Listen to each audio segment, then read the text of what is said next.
Pendaftaran Pilpres 2024 tinggal sebulan lagi, tapi baru bakal capres Anies Baswedan yang sudah menetapkan bakal cawapresnya. Poros koalisi pengusung Ganjar Pranowo dan juga Prabowo Subianto ini justru belum.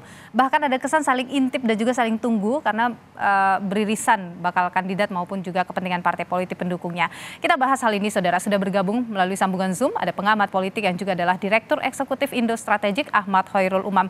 Mas Umam, selamat petang, sehat selalu. Selamat petang, Mbak Nilo. Ya, jadi Mas Umam, ini kan sisa sebulan lagi, tapi baik Prabowo Subianto, Ganjar Pranowo ini kayaknya belum mengumumkan, belum memastikan siapa, masih menggoda figur, menggoda kader partai politik. Kenapa Mas Umam? Iya, kalau misal kita cermati perkembangan sejauh ini, tampaknya masing-masing masih mencoba untuk mencari titik temu sekaligus juga mencapai titik kulminasi, apa yang kemudian bisa diharapkan memberikan insentif elektoral paling optimal untuk memastikan kemenangan di Pilpres 2024 mendatang. Karena bagaimanapun juga ada cukup banyak variabel yang kemudian perlu dipertimbangkan. Dalam konteks ini barangkali masing-masing capres, yaitu terutama Pak Prabowo Subianto dan juga Pak Ganjar Pranowo, harus mempertimbangkan pada basis mana yang kemudian harus dijadikan sebagai cawapres. Apakah menggunakan pendekatan teritorial, di mana kita juga tahu bahwa basis populasi kita memang lebih banyak di Jawa. Nah, kalau bicara Jawa, maka kemudian populasinya adalah masyarakat Jawa dan juga masyarakat Sunda, dalam konteks ini adalah Jawa Barat. Maka di level itulah kemudian nama Ridwan Kamil menjadi sebuah magnet yang kemudian barangkali diperdebatkan oleh sejumlah stakeholders. Tetapi di saat yang sama, penentuan nama Muhaimin Iskandar misalnya menjadi cawapres dari Anies Baswedan, maka kemudian memunculkan cara pandang baru terutama terkait dengan skema penentuan cawapres, di mana aspek politik aliran yang kemudian perlu dipertimbangkan sebagai variabel dalam penentuan cawapres bagi dua capres yang tadi belum menentukan, di mana di PDIP sendiri juga ada keyakinan bahwa mesin politik mereka akan jauh lebih optimal kalau misal mesin politik nasionalis itu di backup oleh kekuatan Islam, terutama dari kalangan Islam moderat yang direpresentasikan dari sejumlah kekuatan terutama dari Nahdlatul Ulama. Maka nama Mahfud MD kembali dirundingkan, termasuk di kubu dari Pak Prabowo Subianto muncul nama seperti Erick Thohir, meskipun kemudian ada tetap naturalisasi dari kalangan Nahdlatul Ulama, tetapi diakui atau tidak dia memiliki basis kedekatan misalnya dengan struktur di PBNU dan juga elemen-elemen yang barangkali menjadi jejaring dari Menteri Agama Gus Yakut. Nah, level ini yang kemudian harus dipertimbangkan secara matang, sekaligus barangkali ada restu di lingkaran kekuasaan, dalam konteks ini presiden atau lingkarannya yang harus mengatur ulang strategi ke depan. Oke, Mas Umam, kalau lihat saling intip ini akan bisa mengubah permainan dan juga peta politik nanti? Ya, tentu masing-masing semua akan mencoba untuk mencari titik temu yang paling optimal, karena saling mengintip ini akan meletakkan mereka pada satu basis pemahaman mana titik kuat, mana titik lemah, dan bagaimana kemudian mencari titik kelemahan dari lawan.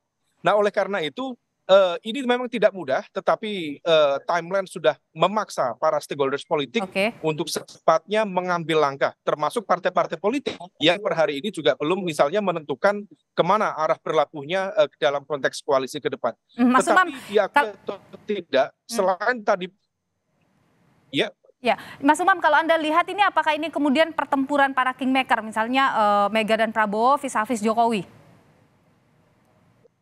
Ya, diakui atau tidak ada kekuatan besar, kingmakers atau queenmaker dalam konteks ini yang kemudian barangkali didrive oleh agenda kepentingan, oleh setting ideologi, atau barangkali oleh ego dari para elemen kekuatan besar ini. Nah, di level ini tentu variabel Golkar yang tadi dijelaskan juga harus dihitung ulang. Karena bagaimanapun juga dia memiliki kekuatan veto di koalisi Pak Prabowo, memang kemudian seolah ada elemen kekuatan yang menyandra kedaulatan Partai Golkar, entah apapun dengan menggunakan kekuatan penegakan hukum dan lain sebagainya. Tetapi fakta realitas politik per hari ini menegaskan bahwa Golkar adalah pemilik kursi terbesar di parlemen yang berada di kubu Prabowo Subianto. Oleh karena itu tarik-menarik inilah yang tidak mudah. Dan bagaimanapun juga koalisi adalah soal power sharing.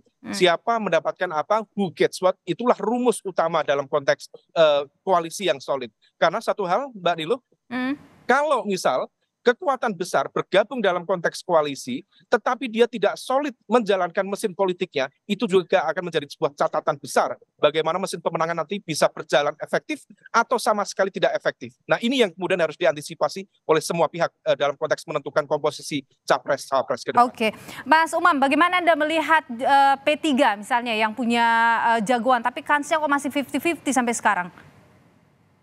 Ya, P3 ada satu perspektif yang memang tidak mudah, karena bagaimanapun juga menurut informasi spekulatif, dukungan P3 kepada PDIP saat ini adalah sebuah dukungan politik tanpa syarat, sebagai sebuah bentuk